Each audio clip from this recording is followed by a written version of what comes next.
Hello everybody, hope everyone is well out there. I am Kelly from Ann and Kelly's Philippine Adventure here in Mandaue City, Philippines. Great place to be. Hot as hell, the devil won't even take a vacation here, that's how hot it is. But it's beautiful, it's relaxing, it's a slower way of life, and I love that. I'm gonna come here today to talk about culture shock. I had a big culture shock coming here. I had it in the way of some of the traditions. So let's start off with traditions. One of the traditions I seen right away is that a lot of people they call you sir everywhere you go. Sir, yes sir, no sir, very polite. But if you're in a circle with people, if they're younger than you, they'll call you kuya, which means, from my understanding, is brother. Please, anyone out there, if I'm wrong, please correct me, because I have no problem being corrected. I'm going by what I remember. I could be wrong. Anyway, and so Mary has an older brother, and I've never heard her call him Alfred. It's his name. She calls him kuya, just like she has a younger sister. And her younger sister calls Mary, not Mary, she calls her ate, which means sister, I guess. So, but Mary doesn't call her that because Mary is the elder. These kuya and ate are usually for the older siblings or your elderly friends, I'm assuming. That was kind of a culture shock. Another one is the blessing. You'll see, when you go into a house, you'll see a lot of people, especially the children, will seek you out and they'll grab your hand and they'll touch it to their forehead, and that's how you receive a blessing. You're giving a blessing or receiving a blessing. I'm not sure which one it would be considered. I have to figure that one out.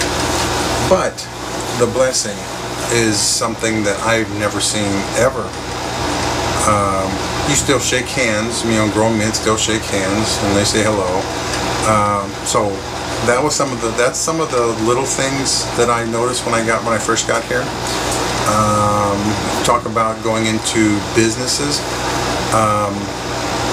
If you want anything done, say if you're going to go for your driver's license or any other paperwork, immigration, the process is very simple. No matter what you do here, the process is simple.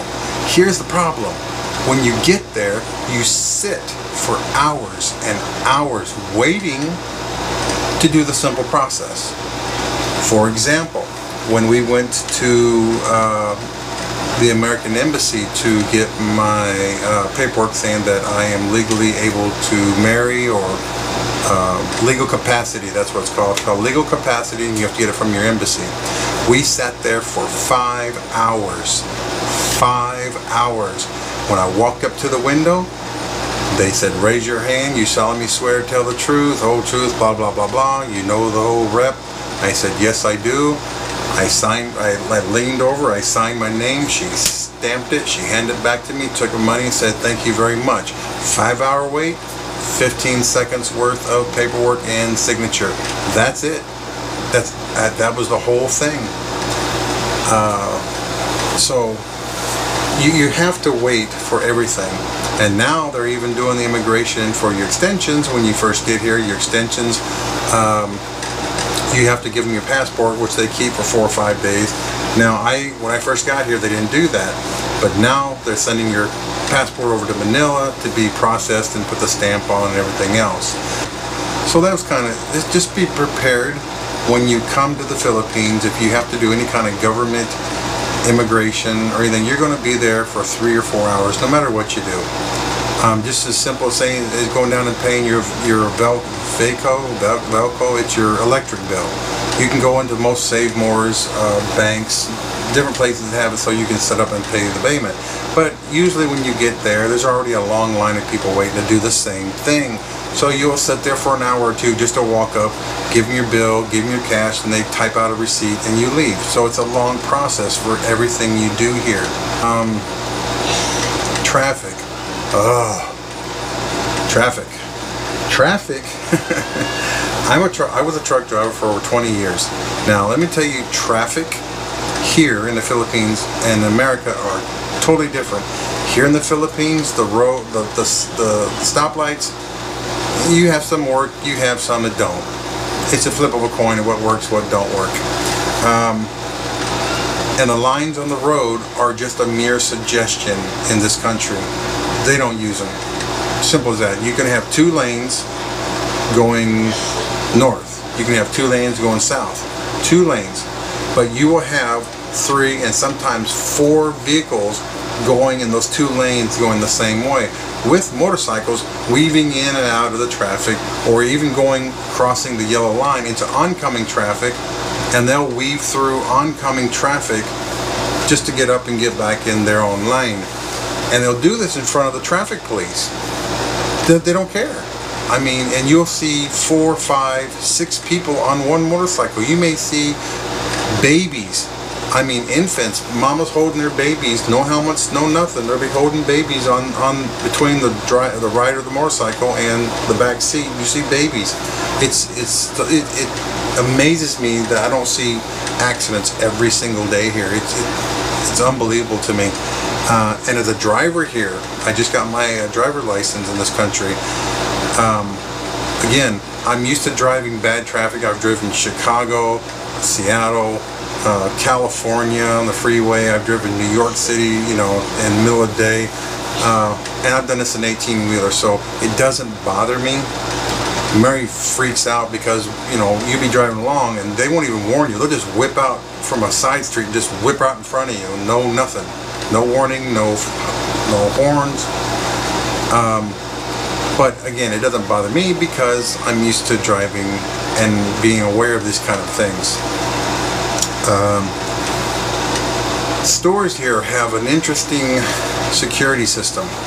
Just about every single store you come to that's not a street vendor but an actual store where you have a front door and you go into it, there is usually an armed guard with a pump shotgun wrapped around his neck or gun holstered on his side. And if you go into a mall, any mall you go to, they have a ladies line and a men's line where you step up and you open your, if you have a bag, if you carry a bag, and I usually carry one for my cameras and passport, because all that stuff in your pockets gets heavy. So I have a chest bag that I carry with me. They'll go through it. They'll pat your waist down, make sure you're not carrying any guns, which I don't care, it doesn't bother me, but it's a culture shock. And to see all these armed guards, you know, outside these storefronts with pumped shotguns, and at the bank you'll have 2 or 3 guards with pumped shotguns at the ready with their hands on waiting for something to go bad. Culture shock. What else? I found out that this is sort of what goes on in America. If you have like a party or wedding and you invite 100 people, be prepared to receive 120, 150. You know, you just don't know, because my understanding here is when you invite a family member or a friend in your barangay, which is like a neighborhood. A barangay is like a big neighborhood. It's almost a small town, but you basically you're inviting the whole barangay. You people will show up you don't even know, and they'll show up with containers that take food home. So be prepared. It's not being rude. It's expected. It's the way things are here. Family network here is very close, just like, you know, in America, family networks are very close. What else? Car buying is somewhat of a different thing here. You'll actually you'll find a car you like, you'll pay a price. Now, being that if you're a foreigner, you can almost guarantee your price is going to go up a lot, quite a bit. It's the best thing to do for if you want to buy a car, if you have a friend, a girlfriend, or, you know, someone, anyone. If you're driving around and you say, hey, I like that car over there, what you do is you go up the street and you park. You let your girlfriend, your wife, or your buddy, whatever, a Filipino, you let them walk back and look at the car, tell them what you want to do, walk around, look at it, and then ask them how much they're offering, ask them what the least amount's going to be, without them seeing a foreigner.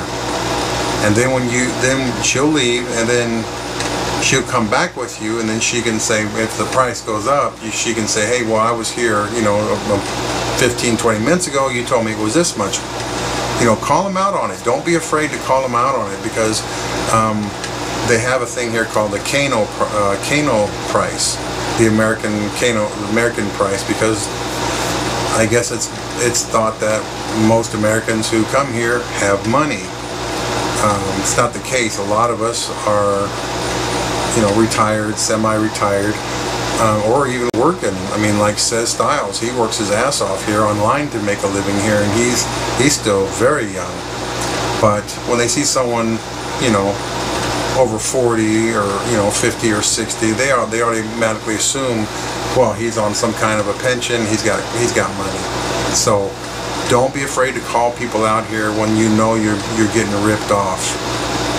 What else? Oh, they have bootleg. Okay, in America, in truck stops, you'll hear people get on CB and they'll say, hey, I got movies for sale, and they're usually bootleg movies. And they're driving around in a car, pickup, selling bootleg movies. Here in the Philippines, you can go right downtown on Main Street, and you will see 4 or 5 little stores, if you want, open inside where they bring the gauge down, and inside they'll have hundreds of movies. Now, the movie The Mummy and the new Spider-Man came out. I was walking around in there, and sure enough, they've already got the movie for sale there. I was told not to buy them because, one, they're very, very poorly done. A lot of them are done by people going to the movie and watching the movie, and they're actually recording the movie. So the sound's not great. You might see someone stand up and walk across your, line of sight. So, but it's illegal here, just like it's illegal, in America. And they tell you at the beginning of their film, if you caught there, you can go to prison. But it don't seem to matter if they sell them, just as long as you don't get caught making them. I don't know the politics of it, but it's a culture shock to me to see they actually have stores to sell bootleg property, bootleg things. What else? Of course, we got our Wi-Fi today. I am so happy for my Wi-Fi. I got the fiber optics, and that, again, the simple process. You think you call them up, you say, hey, I'm interested in your fiber optics. They come out, you sign a contract, and they say, we'll give you a call in about a week. It takes you a week or 2 weeks for them to process your name, to set up a time to have the guy come down and install. So they did that. A week went by, 2 weeks went by, and then 2.5 weeks went by, and we were calling and saying, hey, what's going on, what's going on. Finally, they showed up and run the wire, had you sign, that they were there. But they did all the, we waited around for them. It took them a couple hours to get there from across town, I guess. They put the wires in. You're thinking, oh, great, we're gonna have super speed Wi-Fi tonight. Then they walk in. They say, okay, we're done. He's like, okay, well, where's the tower? Where's the box on the outside of the apartment? Oh, sorry, sir, we're out of boxes. We have to put you on a waiting list. And even though you told them if you sign up for this, your Globe ends on the 1st of the month. And I don't want to pay for Globe for another month and then turn around and pay for PLDT, having 2 Wi-Fis. So, luckily for us, after they put the wire in, the next day, we got a knock on the door. Hey, we got some, or not, no, a couple of days, maybe a weekend. Yeah, it was a couple weekend, 2-3 days. So they knock on the door, they have the boxes, and then they set it all up. And then, of course, it didn't work because when they installed the wire, they just ran the wire to the box, but they didn't clip it on the pole. So he went out there. It took about a minute just to splice and put an end cap on it. No big deal. But we have the fiber optics, PLDT, fiber optics, Wi-Fi, and I'm telling you, if you come from America or any country you're watching this from, if you can get PLDT fiber, get it. I am not joking. It is continuous. It doesn't lag. We are playing PlayStation 3. Doing, she was working on invitations, and on her computer, I had my computer turned on to YouTube. I mean, and it didn't even slow down. But, you know, that's not part of culture shock. That's just me being happy I actually have decent Wi-Fi. What else? I'm just kind of blowing time here because they're still working downstairs, so I thought I'd do a little video about culture shock. Rain.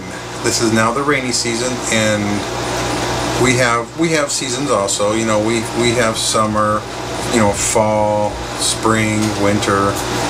Here they have two. They have rainy season, and then they have summer. That's it. They have three kinds of hot. They have hot. They go, it's hot. Then they have shit. It's hot. I mean, when they get shit, it's hot. They're not kidding. You go outside and you just burst into sweat. It's hot. I've been in some hot places in Arizona. I've been in, you know, hot places in California. I've been in Mexico where it was hot.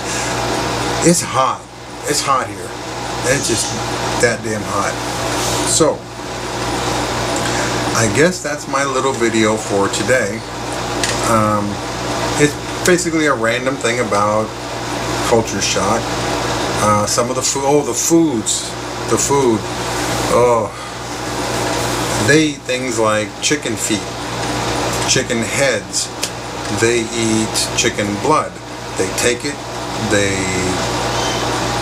wrap it in little plastic, and they pour it in these little plastic things. They freeze it. And then it comes out, then they cut it up, and they mix stuff with it, and they fry it, or they make a soup out of chicken blood. They eat fish head with the eyes. They eat the fish head. They eat pretty much everything. Nothing goes to waste here. They have a thing called balut. It's, of course, it's I think it's a duck egg, and they have them where you can when you buy them. You can buy them when they're, you know, 12 weeks or 12 days old or 14 days old or something like that, or a week old or 2 weeks. The older the egg, the more the developed fetus is. Now when I tried it, I opened it up, you can clearly see the beak, the head, the bird, and I just couldn't do it. I tried, couldn't do it. But yeah, now don't get me wrong, they have wonderful food. I've eaten some fish here that I've never eaten in America that I've caught that had such a sweet flavor to it. And the way Mary cooks, she's a wonderful cook. But the different foods, the different flavors are just, they're amazing because they change. You know, the noodles are different. I ate a noodle here that was almost transparent, and it was a good noodle. I loved it. It was really good. Shopping is another thing, another culture shock. We have butchers, you know, we have meat departments in our stores in America. But what you don't see when you go through our meat department, you'll see fish, you know, filleted fish. Here they have the whole fish just laid out, the head and everything. And it's just laid out almost like a street market, wet market. That's what they call street market. They call it wet markets. And if you can buy from a wet market when you come here, do that, because one, it's fresher, it's cheaper, but you want to go to the wet markets either early in the morning when the catch is all fresh, when the animals are freshly butchered. You know, you can pork chops, any kind of pork, any kind of chicken. It's fresher. Trust me on that. Vegetables are very expensive in the store. You need to buy them at the street vendors, but again, know your freshness from your non-fresh. Make sure your stuff is fresh when you buy it. Look at it, hold it. Just don't assume it's fresh because they're selling it in the wet market. But I can't think of anything else. I think that's pretty much it. It's a pretty boring video, but this is for the people in America who are thinking about coming to the Philippines. Just be ready for a culture shock. I mean, it really is interesting here. It's a wonderful place to live. It's very laid back. But there are going to be some culture shocks. And there's going to be some shocks about the weather. We're in the rainy season right now, and it's been raining it rained so hard 2 days ago. In the middle of the night, it was raining so hard, it sounded like I was in a tin box and somebody was dumping a truckload of marbles on the roof. It was so loud, it woke me up from a sound sleep. That is a heavy, heavy rain. So, just be aware for some culture shocks. You're going to get them, but you'll love it. And I suggest if you're coming to the Philippines, you're thinking about living here, come here, check it out for a couple weeks, get a hotel about where you want to stay. Say if you want to stay in the Visayas, you know, like Cebu and Bohol or whatever. Check it out. Stay in there for a couple of days, then go someplace else for a couple of days. It's not that hard to get around here. It's very easy. Also, when you come here, make sure you have an exit strategy. Know where your embassies are at. Know the quickest route to the airport. Always keep a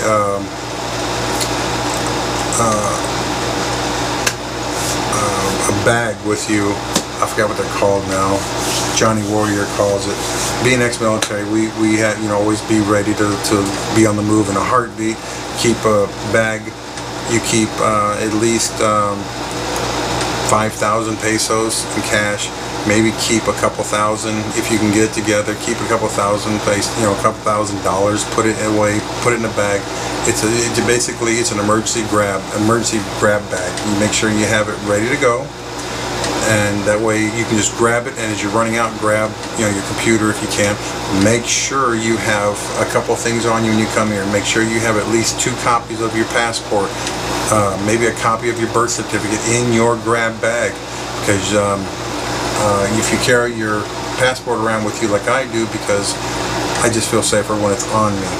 But you want to keep copies of that with you in your grab bag. Make sure you have a couple of nights change of clothes so you can grab it and go. If you're in a relationship like I am, it may take longer to get out of the country if you want to do the emergency leave to America. So like Mary has her passport, and she can go to places like Taiwan, Hong Kong, a lot of the Asian countries, China, whatever. She can go to these countries.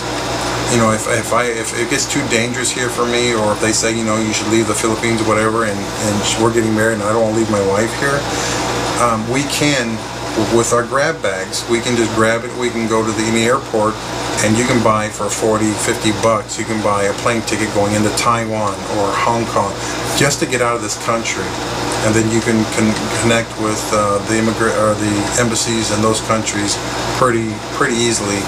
So always have an exit plan. Okay. Don't carry weapons in this country. Don't carry knives. Some guys, well, I carry this or I carry that for work. My best policy for me, don't put yourself in a position where you need to protect yourself. If you're one of these people who go to nightlives, like jumping bar to bar and partying, stuff like this, make sure you go with a group of people. Never do it alone at night. I don't suggest, even in America, to walk around the streets by yourself. It's stupid. And being that you're an American or even a Westerner or just a foreigner, they see you with money, you become a target automatically. So just go with a friend. I've heard some vloggers say, "Oh yeah, I do it all the time." I'm glad that they don't get hurt. I'm glad they don't get jumped. I don't put myself in that position, therefore I don't need to carry a weapon with me. In the daytime, you can pretty much go anywhere you want. In nighttime, you can too. But why put yourself in a position that you could be targeted, to be jumped or robbed or whatever? Just be ready for a culture shock. A lot of things here are a lot different from at home. The prices are good. You can go out for 2 people and you can eat a nice meal and maybe spend $13, and that's a lot of money here, but it's still a very nice meal. You can go to like McDonald's or Jollibee's for a burger, and you only spend maybe $5 for 2 meals. So it's affordable, it's nice. But again, some of the things you're going to see is going to be a culture shock. Be aware of your surroundings. Don't carry large amounts of cash with you when you go out. Always carry what you think you're going to spend only in your front pocket, and then you put the rest of the money in your other pocket. Preferably, if you here, I don't see many people wearing pants, so if you wear shorts, see if there's a side pocket, like a cargo pants with a zipper or something like that. Those are the best things to wear. They may be screaming, "I'm a foreigner," but they're comfortable, and I'm not so worried about carrying, money. Don't flash your money. Don't wear lots of expensive jewelry, because you, again, make yourself a target.